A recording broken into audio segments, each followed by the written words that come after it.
I know I said this video would be out like 2 weeks ago, but I just haven't been happy with the way it's turned out. I've made 2 full videos on it already, but I decided I would give it a third and final attempt to try and put out something I deem to be good quality. I apologize for the delay, but I hope you enjoy the video.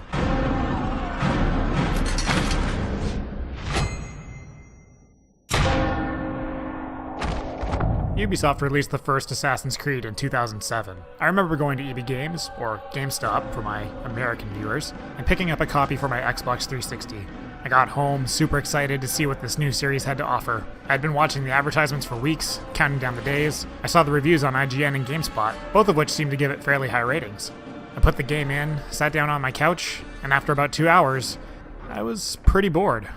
There was something about the game that was just not doing it for me. I can't really articulate what that was.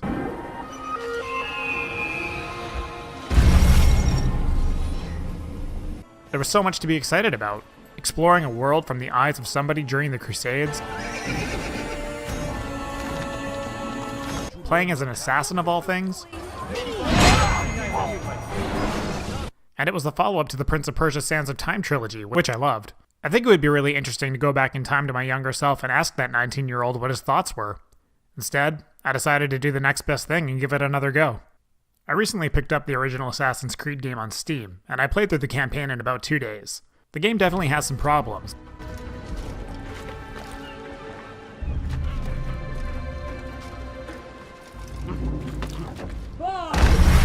Most of which are due to its repetitive structure. But I wasn't able to pinpoint what caused me to put the game down all those years ago. So, what is this exactly? Well, this isn't a review, nor is it a completionist run.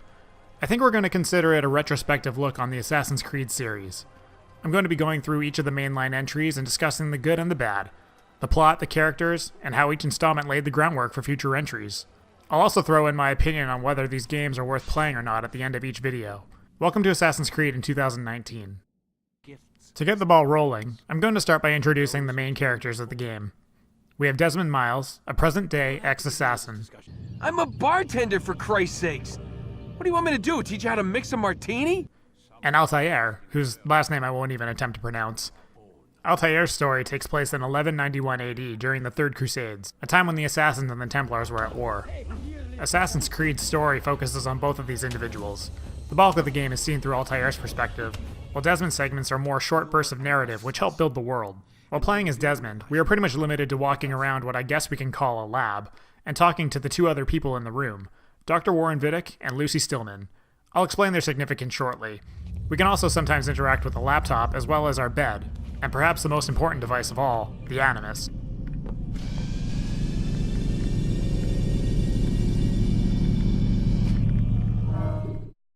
Not too much in the way of gameplay here, though. However, when the player takes control of Altair, we are given a number of different options. Altair controls via 2 primary methods, high profile and low profile. High profile is triggered when the right shoulder bumper is held. This allows Altair to run and sprint, free run, or parkour as the kids call it, scale tall buildings, and attack when needed. Low profile consists more of slower, less noticeable actions, blending in with the crowd, pickpocketing, and it even allows the player to perform silent assassination kills via the hidden blade. A retractable knife in the assassin's sleeve, which has kind of become the series icon.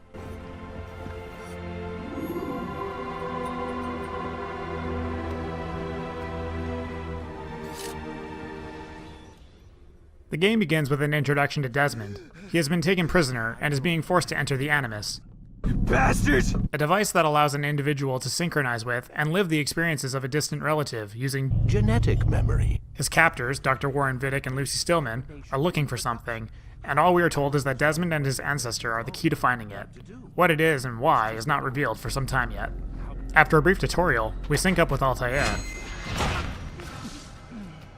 He is currently on a mission with 2 other assassins to try and locate some type of treasure. When they find it, they also run into one of their enemies, Robert de Sable. His life is mine.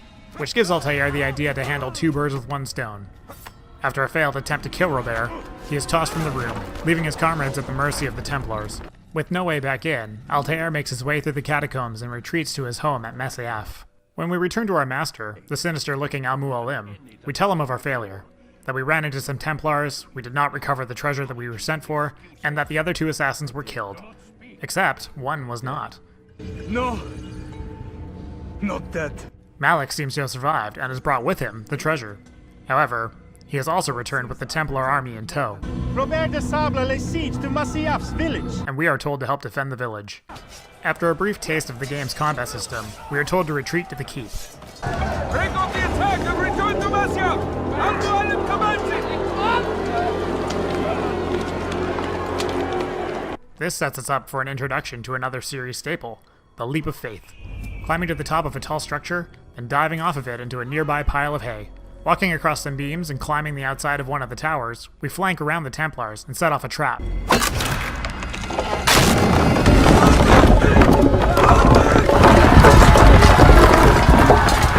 Forcing them to retreat. When the village is safe, we are brought before Al-Mualim once again. He is still really upset that we failed, and cost the Brotherhood a few lives.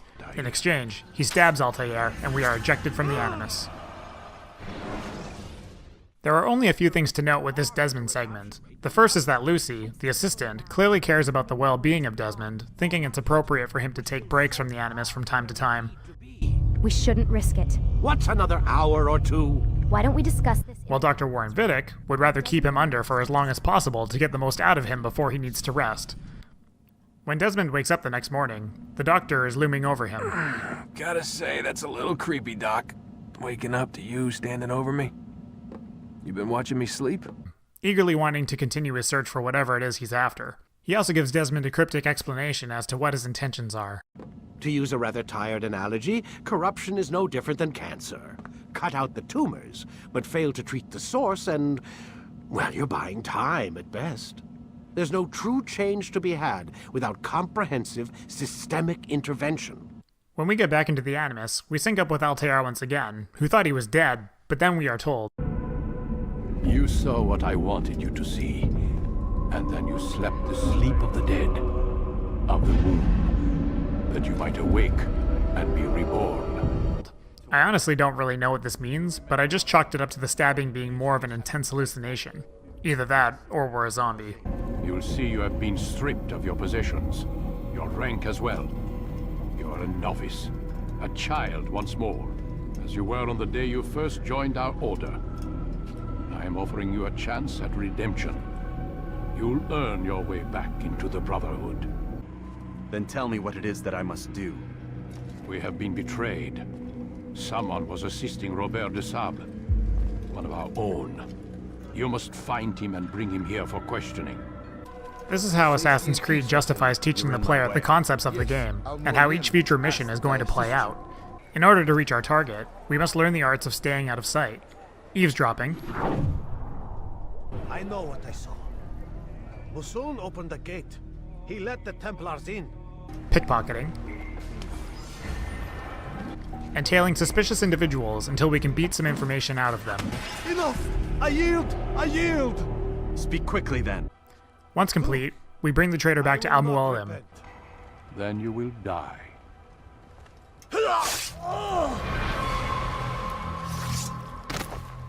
You did well, Altair, and have earned the right to carry a blade once more.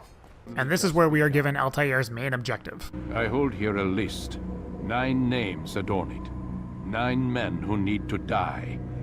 They are plague bringers, war makers. Their power and influence corrupts the land and ensures the Crusades continue. You will find them. Kill them. In doing so, you'll sow the seeds of peace, both for the region and for yourself.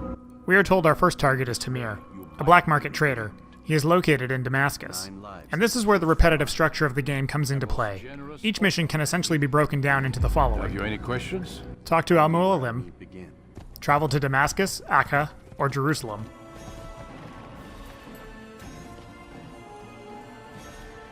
Find a way into the city, usually by blending in with individuals with similar clothing. Climb a few towers.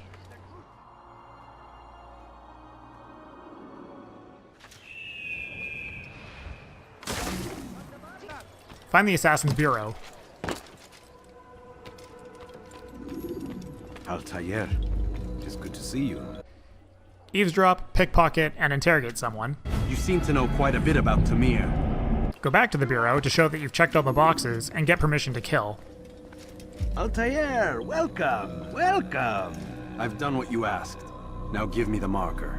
First things first. Tell me what you know. Locate the target and assassinate him. And it doesn't have to be done in a stealthy manner either. You can drop into a crowd and just fight your way through. Every time Altair takes out one of his targets, the player is presented with a cutscene where the victims can express their final thoughts, each one acting a little more cryptic than the last. Some of the men are just terrible people for the sake of being terrible. But some actually seem to have good intentions behind their crimes. These final conversations make Altair question his objective, as well as the man who gave him his mission. Why me, when so many others do the same? Run and hide until the guards lose interest.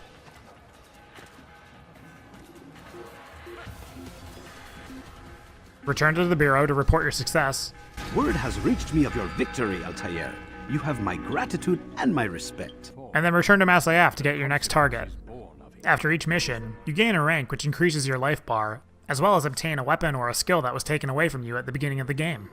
After the third assassination, the long trek to each city becomes optional as the game unlocks a fast travel system allowing us to fast forward to each of the city's respective assassins' bureaus. This is a great addition, as there is little to see when traveling the world between destinations, unless you want to climb every tower and pick up every collectible, but I'll get into that later. Should you enter a fist fight? When we take down our fourth target,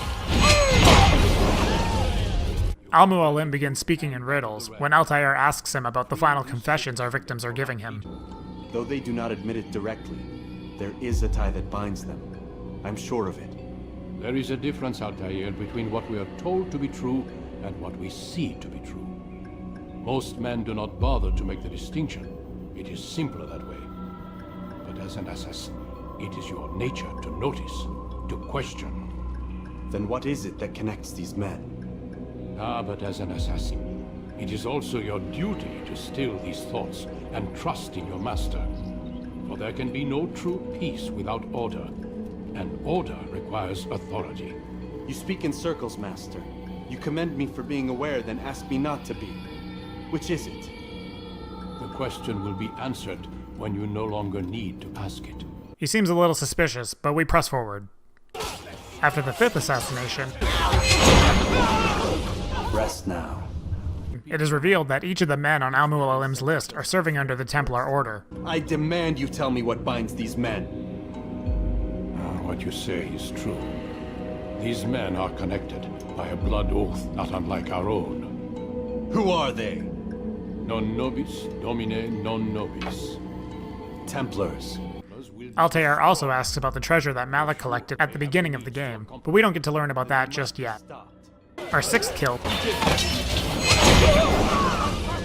Your work here is finished. Leads us to an injection from the Animus. Done already? Get up. Whatever you say, Doc. You're in a lot of trouble, Mr. Miles. What's his problem? They're coming for you. Who's coming for me? Assassins. Hey, I had nothing to do with this. Sounds like they're mounting some kind of rescue attempt. Guess you're more important than you realized. That little fight your ancestors started during the Third Crusade, it never ended. You're being held by Templars. Vidic's a Templar? They are the bad guys, right? If there's one thing I've learned since I started working here, it's that there's no such thing. It's all so relative. I guess the best way to explain it is, what they want is good, but the way they're going about it... When we resync with Altair, we talk to Al-Mualim once again, and we finally learn a little bit about the treasure. It seems rather plain for all the power you claim it has. How does it work? He who holds it commands the hearts and minds of whoever looks upon it, whoever tastes of it, as they say. Their plans depend upon the Templar treasure, the Peace of Eden. But we hold it now. There are two more Templars who require your attention. One in Akka, known as Sibran. One in Damas, called Jubair. The eighth kill is followed by another ejection from the Animus. Someone who we can assume is Vidic's boss sounds angry and really wants whatever they are looking for. Not a lot of time, Vidic. Understand there's a narrow launch window. Wherever it's hidden, time to retrieve it. Working on it. And when it's done, he'll be taken care of. It is also insinuated that Desmond is going to be killed after they find it. We get to talk to Lucy, and she reveals that she is no longer on Vidic's side. We have to stop them, Desmond. When they access that last memory of yours, they're just getting started. You've gotten the lecture from Vidic about what's wrong with the world, how we need order and discipline, so they're going to give it to us. Only we don't have a say in the matter. How? The Templar treasure. They think it... So what? You're using me to find this Templar treasure? What do they call it? The Piece of Eden? Yes. Well, it's looking like it's at Messiah, so I don't know why they're wasting all this time with me. Why don't they just send their people to pick it up? Desmond also figures out that the item Vidic is looking for is the Piece of Eden that Al-Mualim currently holds. Also, it turns out that the Piece of Eden in the present has been destroyed, and they are using Altair to use the one in the past to show them the way to more of these artifacts. You mean there's more than one of these things? Back in the Animus, Al-Mualim tells us that Robert is our final target. Robert de Sable is now all that stands between us and victory. Altair also realizes that the ultimate goal of the Templars is not inherently evil, but rather the means of which they wish to achieve it is. The goal of peace is shared by the assassins, but is obtained by a different method. How can you not see when you're the one that opened my eyes to this? What do you mean? What do he and his followers want? A world in which all men are united. I do not despise his goal. I share it. But I take issue with the means. Peace is something to be learned, to be understood, to be embraced. He would force it. And rob us of our free will in the process. So it's off to Jerusalem to hunt him down. When we get to Robert, well, I'll let her explain. I sense you expected someone else. What sorcery is this? No sorcery. We knew you'd come. Robert needed to be sure he'd have time to get away. So he flees. We cannot deny your success. You have laid waste to our plans. First the treasure, then our men. Control of the Holy Land slipped away. But then he saw an opportunity to reclaim what has been stolen, to turn your victories to our advantage. Al-Mualim still holds your treasure, and we've routed your army before. Whatever Robert plans, he'll fail again. Ah, but it's not just Templars you'll contend with now. Speak sense. Robert rides for Arsa to plead his case that Saracen and Crusader unite against the Assassins. That will never happen. They have no reason to. Had, perhaps. But now you've given them one. 9, in fact. The bodies you've left behind, victims on both sides. You've made the Assassins an enemy in common and ensured the annihilation of your entire order. Well done. Not 9. 8. When we get to Arsif, we fight our way through a gauntlet of Crusaders until we reach King Richard. Come no further. Hold a moment. It's words I bring, not steel. Offering terms of surrender then. It's about time. Better than I. We explain that Robert is a traitor and is not working for the Crusaders, but rather the Templars. Is this true? My liege, it is an assassin that stands before us. These creatures are masters of manipulation. Of course it isn't true. Hold a moment, Robert. Why? What do you intend? Surely you do not believe him?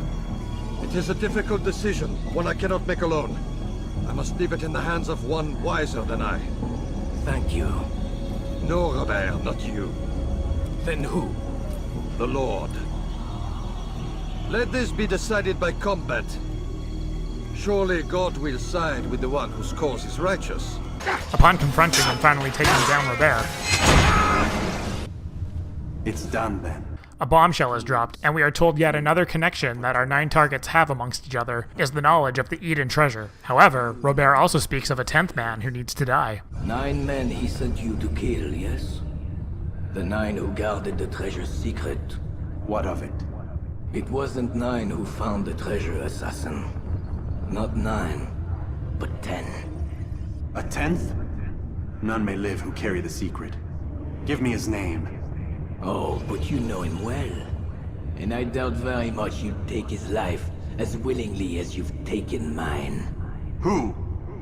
It is your master, Al-Mualim. Oh my god, what a surprise, I never would have guessed! The Master of Assassins, the Master of Deception, a Templar in assassin's robes.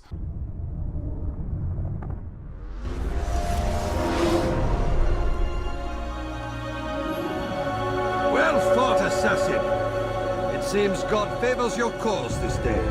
Then I'll take my leave. My master and I have much to discuss. It seems that even he is not without fault. He is only human, as are we all. You as well. Safety and peace be upon you. Meanwhile, back in the present on Desmond's side, Abstergo is under attack by the assassins. I said get up, goddammit! Listen! Oh no. Seems your assassin friends found us. What? How'd you do it, Desmond? Hey, look, I don't know what you're talking about, but whatever's going on down there has got nothing to do with me. Doesn't matter. They'll be dead soon enough. Here, have a listen.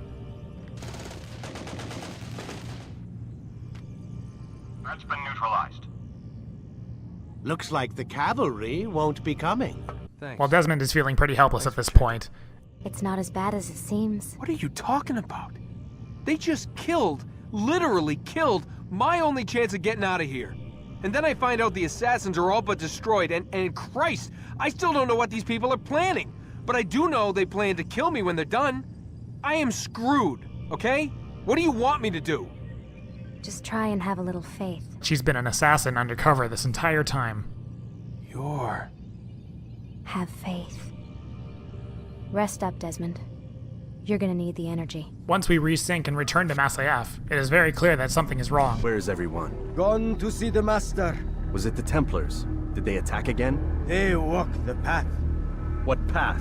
What are you talking about? Towards the light. Speak sense. There is only what the Master shows us. This is the truth. You've lost your mind. The assassins are all attacking us, and we have no choice but to fight our way through.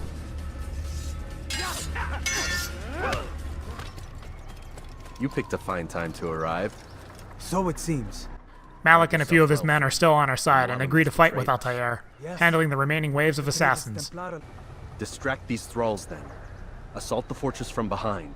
If you can draw their attention away from me, while we head up to face Al-Mualim and bring him to justice.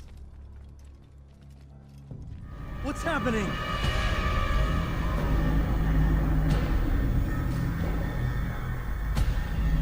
So, the student returns. I've never been one to run. Never been one to listen either. I still live because of it. What will I do with you? Let me go. Oh, Altair. I hear the hatred in your voice. Feel its heat. Let you go? That would be unwise. Why are you doing this? I found proof. Proof of what? That nothing is true. And everything is permitted. And, if things weren't video gamey enough for you, this final battle has a fight with the dead,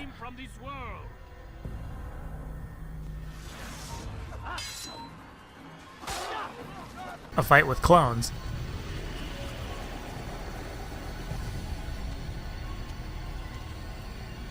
and a fight with a teleporting old man. As we take Al-Mualim down, we tell him that the apple should have been destroyed, and that's exactly what we're going to do.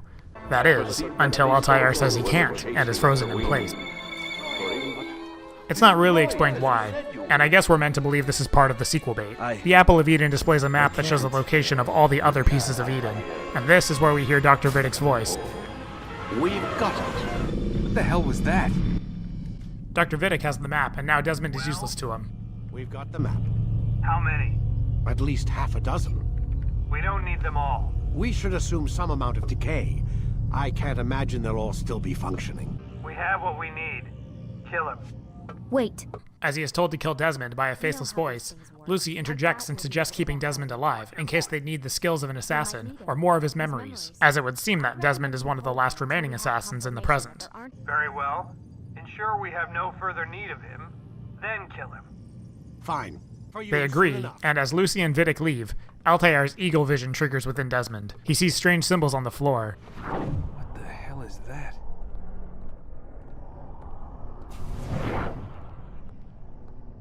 And when we go into the bedroom and activate the eagle vision again, we see that somebody has left a message on the wall. God.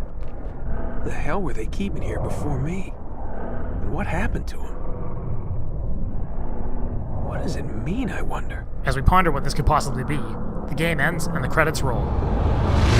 After the credits, we are given the option to head back into the Animus to complete the very few side missions the game has to offer.